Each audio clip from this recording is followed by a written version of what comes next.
Roland, I remember 30 years ago rolling down that slope with Cherith, who was somewhere between the ages of, I suppose, 3 and 10 during those years. In the midst of all the heartache of some of those years, the Holy Spirit was the source of joy. Now, by that I don't mean a frivolous happiness, but actually a deep, deep sense that God is still there, and a deep sense of the joy of the Lord being our strength.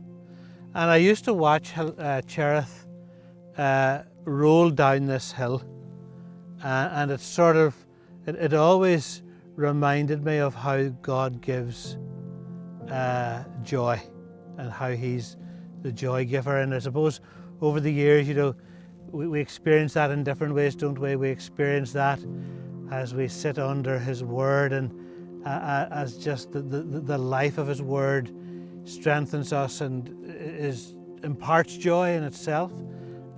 We experience that often in worship as well, in those times where the glory of God comes down upon us as we worship. And we experience it, I think, particularly, and I'd love us to be a church that increasingly creates space for people to receive prayer, because it's in those moments that we encounter the presence of God and the presence of the Holy Spirit, who is the joy giver. The joy giver, not a frivolous happiness, but the joy giver. So I think I'll hand over to you, and you can share some thoughts on that, Roland. You talk about worship, I just think of Paul and Silas. There they are in prison. They've just been beaten, their backs would have been sore, they're sitting on probably a very hard, cold floor. And what were they doing at midnight? Worshipping, singing, full of joy. Even in the circumstances where everything seemed terrible, they chose joy. And sometimes it's actually, we have to choose joy.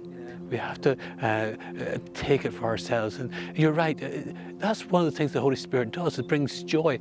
Very often we think of the Christian life very often as dull and boring. It's almost like a miserable life. And you hear these wonderful testimonies of people who say, oh no, we had a great life, we had parties and all the rest of it, and then we became Christians. And it's the opposite. Because it isn't until you find Jesus Christ that you find true joy in life, true purpose, true meaning in life. And Jesus Himself was full of joy, and the Holy Spirit produced joy in Jesus. It says in Luke chapter 10, verse 21, at that time, Jesus, full of joy through the Holy Spirit. He was actually full of joy through the Holy Spirit. You see, when the Holy Spirit dwells within us, it will also produce the fruit. And the fruit of the Spirit is actually joy. Galatians 5 verse 22 tells us what that fruit is. And so we have got so much to be joyful for. Yes, life can be tough. We may be going through the difficult times, but we've got somebody to depend on, and we've got a future to look forward to. God has given us so much. And just to know that in His hands, everything is safe, everything is good, everything will work out in the end, because we know from the end of the book, He is victorious. And to that knowledge that one day we're going to be with Him forever in eternity, that should be the source of our joy. And so the Holy Spirit is the joy giver. He does bring joy into our lives, and we should be people who are joyful. Our churches should be places where people should be attracted to, because we are people with such joy. I reckon that this season of COVID has robbed many of joy. I'd love to encourage you to ask the Lord, the Holy Spirit, to be your joy giver.